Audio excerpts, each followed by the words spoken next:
Harpy Halloween. It's October 31st, 2013.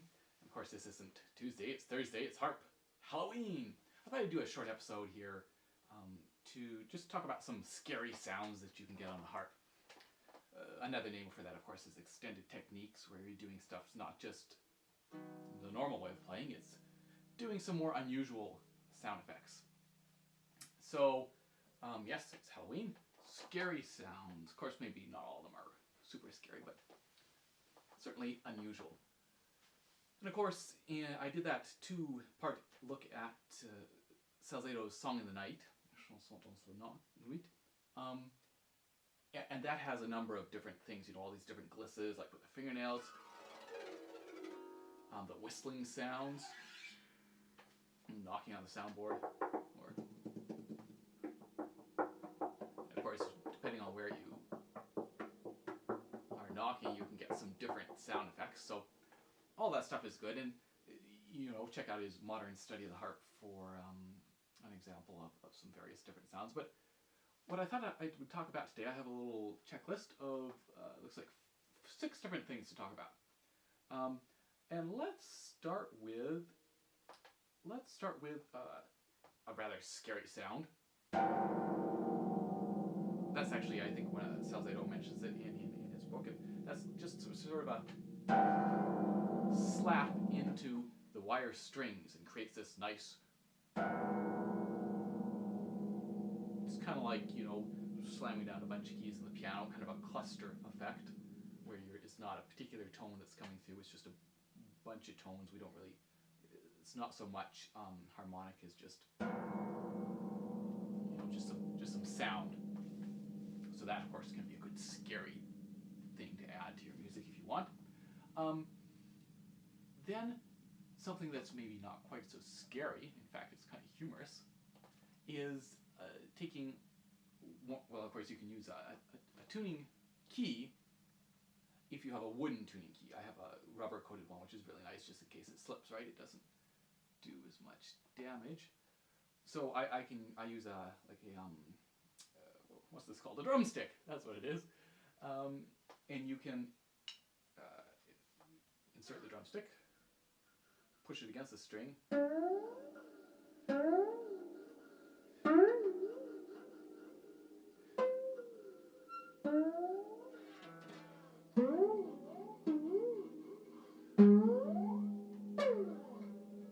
I know the Fantastics, at least the current score for it, calls for that at one point. You're supposed to grab your drumstick, because of course you play percussion at one point and do some little thing like that. So that's kind of funny. And again, if you have a tuning key, a tuning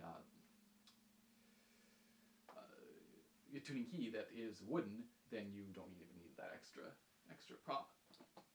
And speaking of course, tuning and tuning keys, and you can, as well as normal glisses, one can also do a gliss between the tuning pin and the tuning peg here, so that we get this rather interesting.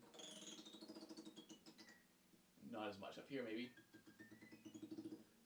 And I like it with a fingernail back of the tube.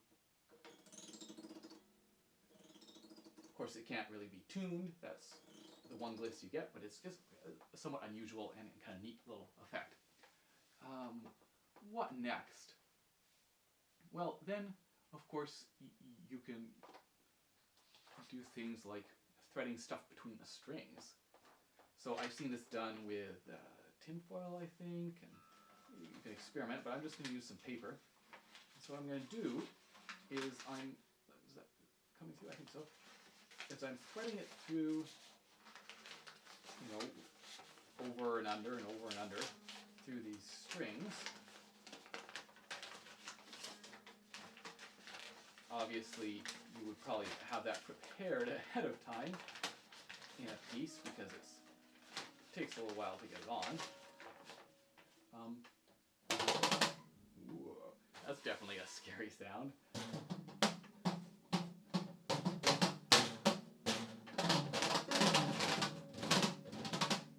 So that's kind of cool.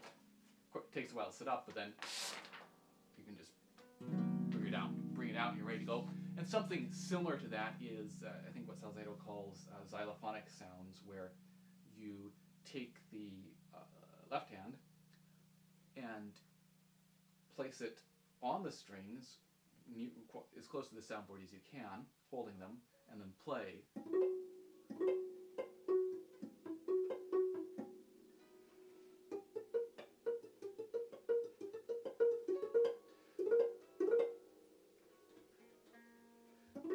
So again, I guess rather kind of a spooky, interesting little sound there. And then what else have we got here? I think one more left, and that is something which I would definitely use sparingly, but if you want, you can try and get a sound where, you know how we have to change the pedals fairly rapidly to avoid unwanted noise. And of course you can do pedal slides where you're purposely, playing something and then changing without muffling so that you get that sound. But you could also try to notch that pedal sort of halfway so that, let's see.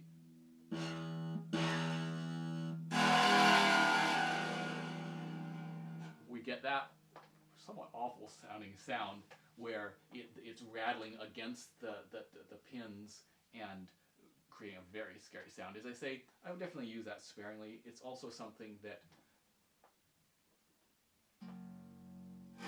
it's not something we necessarily practice, so it's hard for the foot to immediately get to that position, rather than, if you push the pedal too far down, you're going to have held the string and not enough, and you're not going to get any sound. So it can take a moment to locate that right spot.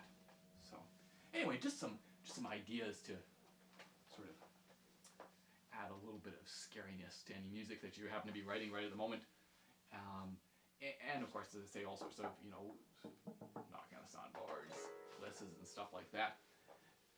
And as a composer, if you are, of course, as a performer, if you're doing this for yourself, and I don't know, maybe telling a story and adding some scary sounds, no problem. As a composer, what I would always recommend for anything like this, any sort of extended technique, is, look around. Check Salzedo, for example, had a number of markings for different things, but it's always a good idea to add an extra note and very specifically lay out what it is that you want, right? So that instead of relying on a particular symbol being instantly recognized, I think it's a great idea to specifically say, I want a gliss between these, or whatever it is. I think just good to be super clear on something like that. Helps avoid confusion. So have a safe and happy Halloween, and I will see you in a couple weeks' time. Cheers.